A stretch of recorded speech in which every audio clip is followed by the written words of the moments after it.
Земеделците од регионот кои произведуваат ориз не се сигурни дека навреме ќе завршат подготовките за престојната сеидба. Голем дел од површините се уште не се изорани. Земеделската механизација не може да влезе поради тоа што земјиштето е под вода. Очекуваат дека подобрувањето на временските услови ќе овозможи забрзано чистење на каналите и исцедување на нивите. Сепак голем дел од нив скептично гледаат на состојбата и веројатно ќе мора да сеат и на крајот од мај или пак да се снаоѓаат со семиња кои имаат пократок рок на вегетација.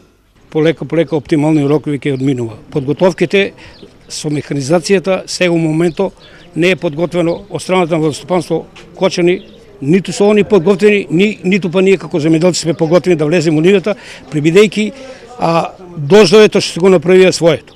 Ние сега чекаме барем още 5 дена, ако се засуши со оваа клима и северо до дуа, ќе почнеме да улеваме полека со механизацијата. Иначе многу тешко.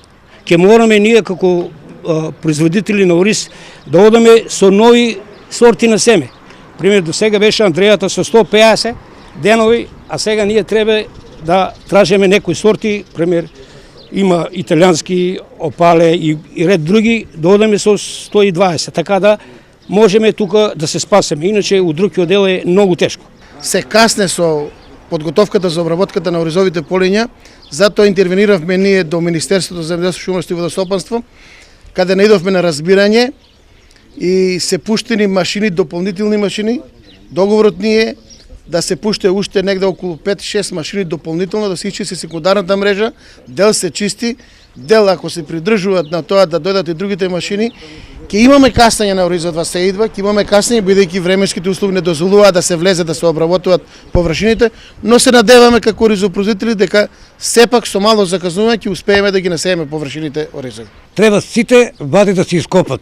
Ископали се вадите, значи може за 7-8 дена може во нивите. Меѓутоа треба да се испочитуваат што е договорено. Секундарната мрежа да биде целата чистена. Во колку? Мислам дека 10 до 20% е испочитувано од страна на водната заедница. Иначе договор со Министерството е сасвим другчие. Требаше 10 машини да дојдат, зашто ги нема, јасно не може да кажеш. За да се запази оптималниот рок за подготовка на површините, земјоделците в четврток ќе одржат состанок со представници од Министерството за земјоделство и од водостопанското претпријатие. На него треба да се договори динамиката на чистување на каналите, кои се уште се затрупани со наноси по неодамнешните поплави.